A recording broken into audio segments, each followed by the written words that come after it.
আজ বউ বর খেলবি? রোজ রোজ তোর ওই স্কুলে দিদিমণি দিদিমণি হওয়া খেলা আমি আর খেলবো না।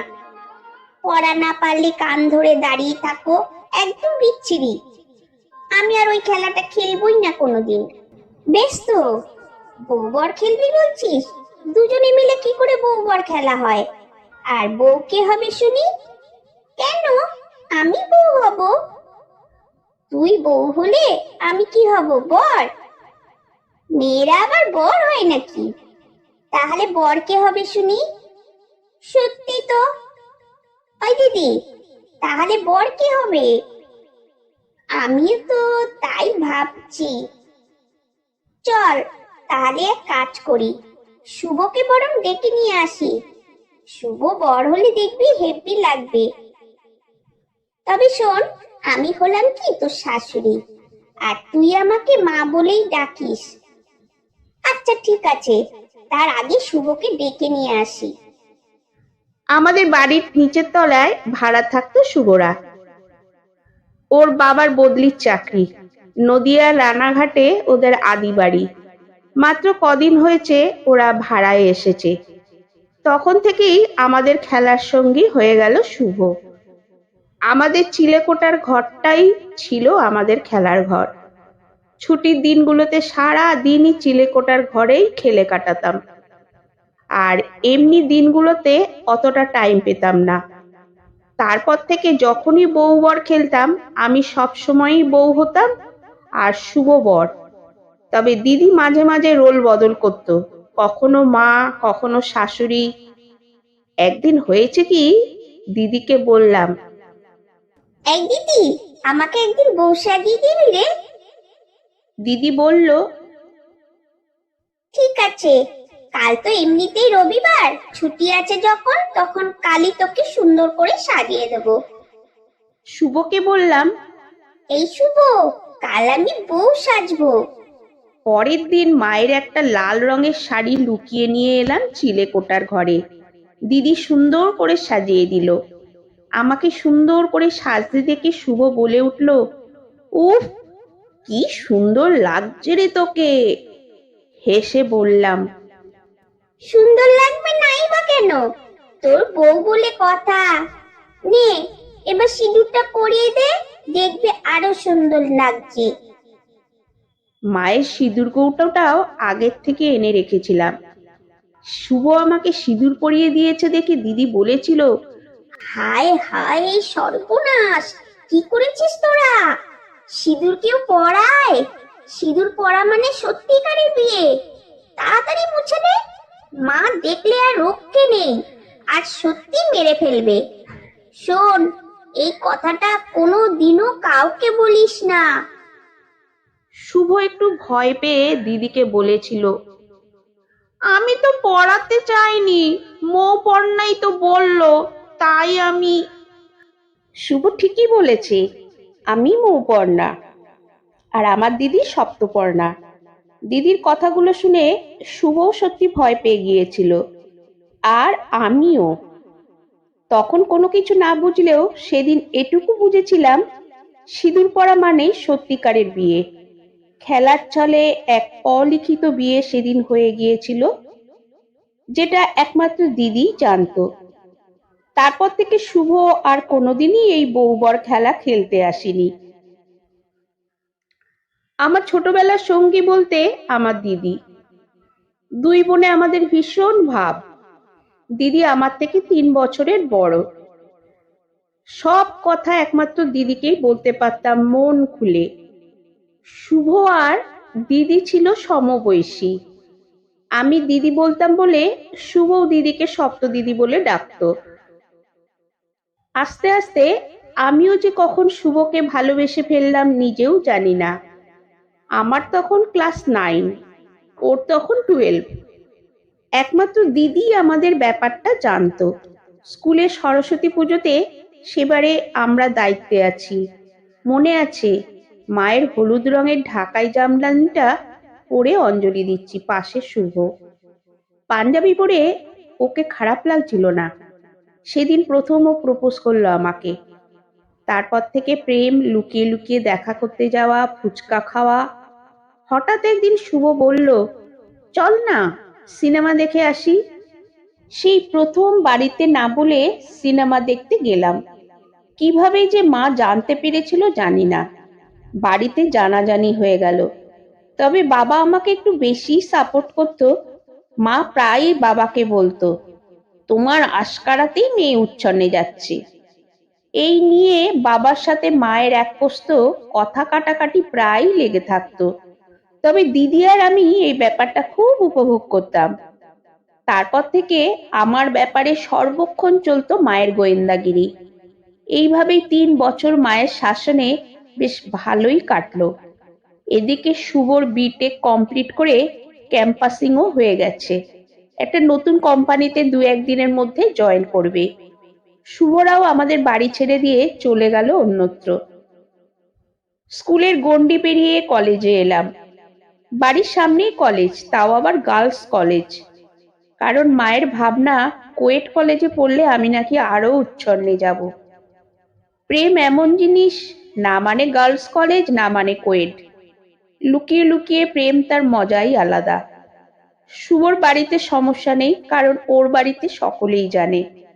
সমস্যা তো শুধু মাকে নিয়ে। ইতিমধ্যে দিদির বিয়ে ঠিক হয়ে গেল। আমাকে সাপোর্ট করার মতো খুব কাছের মানুষটাই বাড়ি থেকে চলে যাবে। মনে মনে একটা আশঙ্কা তৈরি হলো।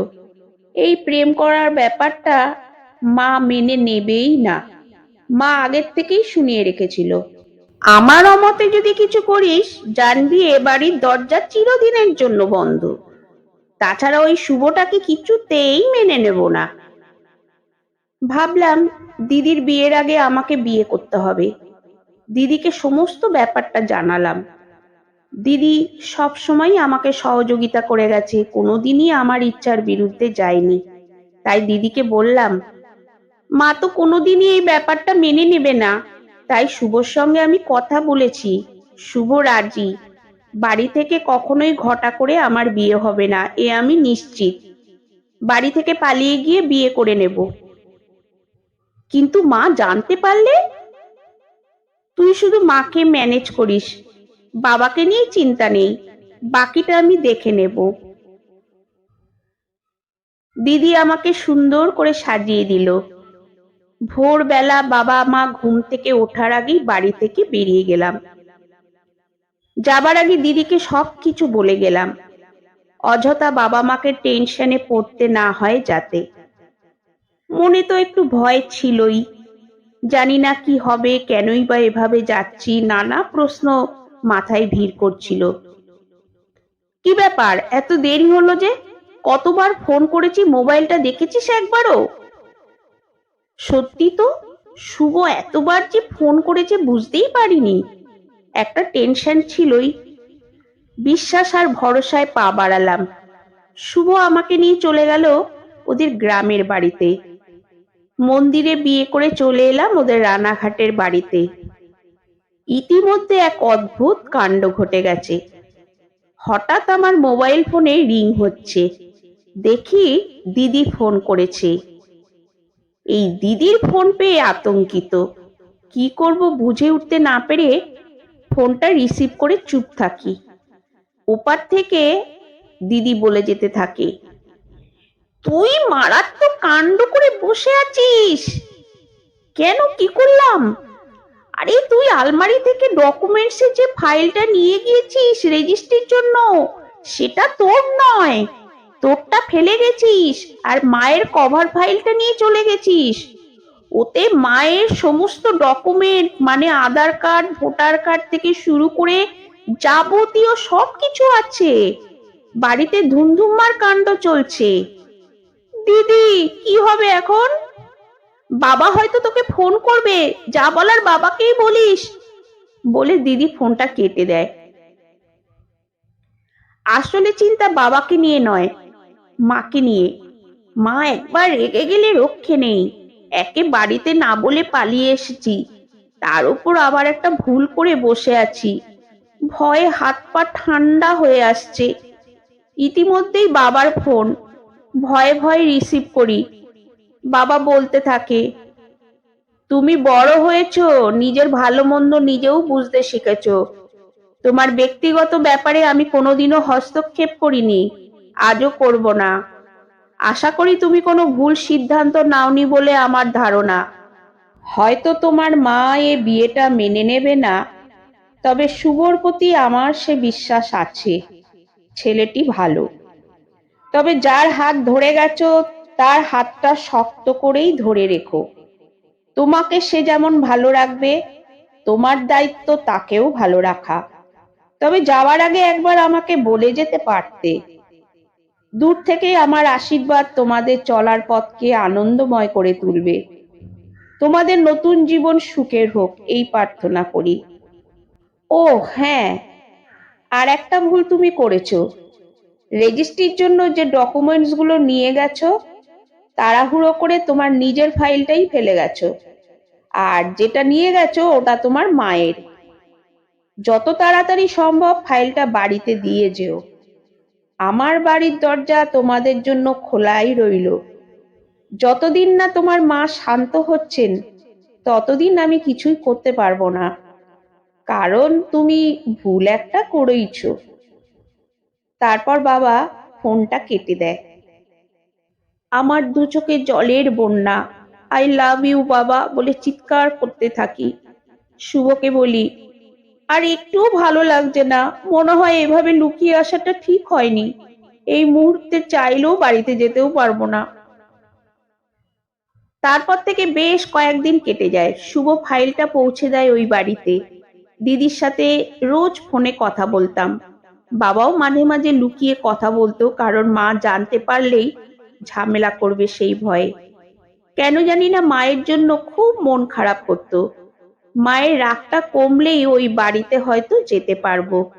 ইতিমধ্যে দিদির বিয়ের দিনগুলো এগিয়ে আসছে। অবশেষে বাবা আর দিদি মাকে শান্ত করায়। মা আর থাকতে পারে না, কতদিন আর রাগ পুষে রাখবে। অবশেষে একদিন সন্ধ্যেতে মায়ের ফোন। খুব ভয় করছিল ফোন রিসিভ করার আগে। মা ফোন করেই বলল, আমার মতো মা পেয়েছো বলে এ যাত্রায় বেঁচে গেলে। অন্য কেউ হলে তোমাকে বাড়িতে ঢুকতেই দিত না। জানি তো, তুমি তো আমার মা। প্লিজ মা, আমাকে ক্ষমা করে দাও। কতদিন তোমার হাতে মার খাইনি, তোমাকে খুব মিস করছি মা। থাক থাক, অনেক হয়েছে। শুভকে ফোনটা দে একবার। শুভর হাতে মোবাইলটা দিই। হ্যাঁ কাকিমা, পরশুদিন তোমার সপ্ত দিদির আশীর্বাদ। মৌকে নিয়ে আগের দিন চলে এসো। আর শোনো, এরপর থেকে আর কাকিমা বলো না। কথাগুলো বলে মা ফোনটা কেটে দেয়। আনন্দে জড়িয়ে ধরি শুভকে। পরের দিন সকালেই দিদির ফোন। বাবা মা অপেক্ষা করছে তোদের জন্য, কখন আসছিস? আমরা রওনা দিয়েছি, তাড়াতাড়ি পৌঁছে যাব। জানিস মৌ, তোর পছন্দের রেসিপিটাই আজ হচ্ছে, মাটন বিরিয়ানি। মা তো সকাল থেকেই রান্নাঘরে ব্যস্ত। মা শুধু বলেই যাচ্ছে, শুভ বিরিয়ানি খায় তো। এই দিদি, তুই কি এই কদিনও সবকিছু ভুলে গেলি? আমার পছন্দটাই তো শুভর পছন্দ।